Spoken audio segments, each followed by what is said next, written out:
వెనకటికి ఎవడో అన్నాడంట, నేను లేస్తేనే ఊరికి తెల్లారినట్టని. అయ్యా నువ్వు వండుకోలే ఉండి ఊరికి తెల్లారాల్సిన పని లేదు. ఊరు ఎట్లా తెల్లారాలనో, ఊర్లను ఎట్లా అభివృద్ధి చేయాలనో మాకు తెలుసు. నిన్న సర్పంచులతో కూర్చున్నాడు, మనకు మంచి రోజులు వస్తాయని. ఇద్దరు సర్పంచులను పిలుచుకున్నాడు, 4 వార్డు మెంబర్లను పిలుచుకున్నాడు. నిజంగానే ఆయన పరిస్థితి చూస్తే దీనావస్థ. పాపం ఒకప్పుడు బాగానే బతికినోడు. ఎట్లుండే ఒకప్పుడు ఎంపీలు మంత్రులు మహమూద్ అలీ పోతే, ఈటల రాజేందర్ పోతే మంత్రులను కూడా గేట్ కాడు ఉన్న హోంగార్డులు మెడల మీద కొట్టి బయటకు పంపించారు. మంత్రులు పోతే కూడా కలిసేటోడు కాదు కేసీఆర్. నిన్న చూస్తే సర్పంచ్ను 4 వార్డు మెంబర్లను కూర్చొని, అయ్యా బిడ్డ మనకు మంచి రోజులు వస్తాయని. ఆయనను చూస్తే నాకు సామెత గుర్తొచ్చింది, మూలుగుడేమో మున్పటోలేనేమో మందేమో ఎప్పటోలేనే అని. వెనకటి పెద్దోళ్ళు చెప్పారు, ఏదైనా పని చెప్తేనేమో మూలిగేటోడంట. మందు ఉన్నది రా దావత్ అంటే, నాకు కావాల్సిందే, నాకు ఆపు కావాలి, ఫుల్ కావాలని. మూడుగుడేమో మున్పటోలేనేమో మందేమో ఎప్పటోలేనే అని. నిన్న ఆయన మంచి రోజులు వస్తాయంటున్నాడు. మంచి రోజులు నగదు నాయన, నీకు అవకాశం వస్తే ముంచే రోజులు వస్తాయి.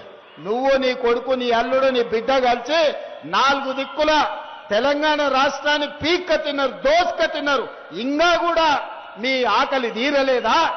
4 కోట్ల తెలంగాణ ప్రజల్ని మీరు 4 కలిసి పీక్క తిని ఈ రోజు తెలంగాణను అప్పుల పాలు చేసి 8 లక్షల కోట్ల రూపాయల అప్పుల పాలు చేసినా ఇంకా మీ ఆశ సావలేదు, మీ ఆకలి తీరలేదంటే ఇక దేవుడు ఒక్కడే మీ శిక్షించేటోడు. ప్రజలు శిక్షించారు.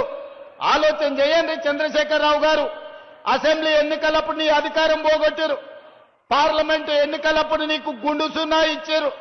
ఎమ్మెల్సీ ఎన్నికలప్పుడు నీకు నిలబడడానికి అభ్యర్థి దొరకలే. మొన్న జూబ్లీహిల్స్ లో రెఫరెండం అంటే బోడబండ కాడ బండకేసి బాది బొందబెట్టారు. మాకెవ్వడక్కర్లేదు. మా కాంగ్రెస్ పార్టీ కార్యకర్తలు మా దిక్కుంటే, నీ పక్కనే నీ కొడుకుంటే చాలు నీ పార్టీని బొందబెట్టనీకే.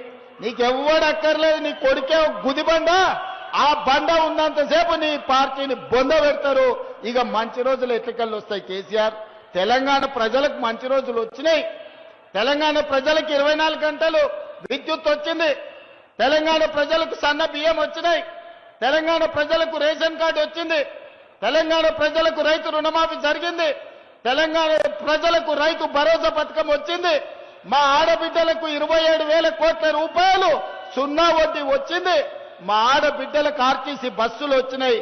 మా ఆడబిడ్డల ఆర్టీసీ బస్సులో ఉచితంగా అమ్మగారింటికి పోవాలన్నా, అమ్మవారిని దర్శించుకోవాలన్నా, దేవరకొండలో ఉండే వెంకటేశ్వర్ల స్వామికి ఆలయానికి రావాలన్నా మా ఆడబిడ్డ